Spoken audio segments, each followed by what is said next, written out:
teman-teman. Ilmu kita semakin banyak bahwa penyebaran potensial aksi itu bergantung pada struktur, bukan hanya ion. Lalu cara berpikir kita semakin kuat bahwa terkadang ada kalanya masalahnya itu bukan pada pesannya, tapi pada jalan yang mengantarkannya. Dan keyakinan kita terus-menerus baru bahwa komunikasi jarak jauh itu butuh lebih dari niat. Ia butuh infrastruktur yang utuh. Pesannya apa? Jadi dalam hidup kita terkadang ada kalanya seperti dalam saraf. Jangan hanya fokus pada kekuatan pesan kita. Pastikan mielin kita terjaga, disiplin, struktur, dan perlindungan dari gangguan luar. Karena tanpa jalan yang baik, maka bahkan kurir tercepat pun akan tersesat. Pokoknya ini menunjukkan bahwa neuron adalah jalan raya biologis yang memastikan informasi dapat dikirim dengan cepat dan efisien. Kedua, struktur neuron, komponen-komponen utama. Jadi apa sih fungsi utama badan sel dalam neuron kita?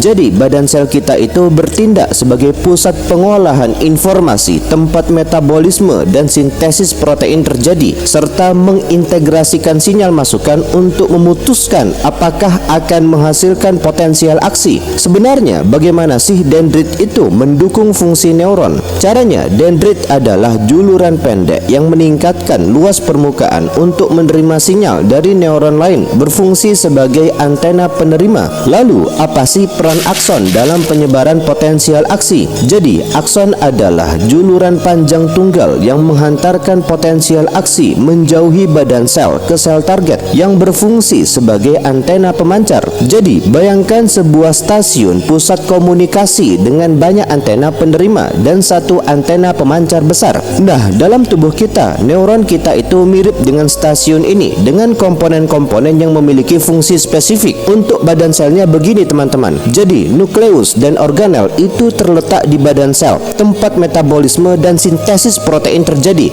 Nah, fungsinya mengintegrasikan sinyal masukan yang diterima dari dendrit untuk memutuskan apakah akan menghasilkan potensial aksi. Lalu untuk dendritnya begini. Jadi ada antena penerima di mana dendrit adalah juluran pendek yang meningkatkan luas permukaan untuk menerima sinyal dari neuron lain. Lalu ada dendritic spines, sebuah tonjolan kecil yang lebih jauh memperluas area penerimaan sinyal. Lalu untuk aksonnya begini. Jadi ada antena pemancar di mana akson adalah juluran panjang tunggal yang menghantarkan potensial aksi menjauhi badan sel. Lalu ada panjang akson yang bervariasi dari kurang dari 1 mm hingga lebih dari 1 meter bergantung pada lokasi dan fungsi neuron. Selanjutnya ada studi kasus kedua tentang sindrom Guillain-Barré.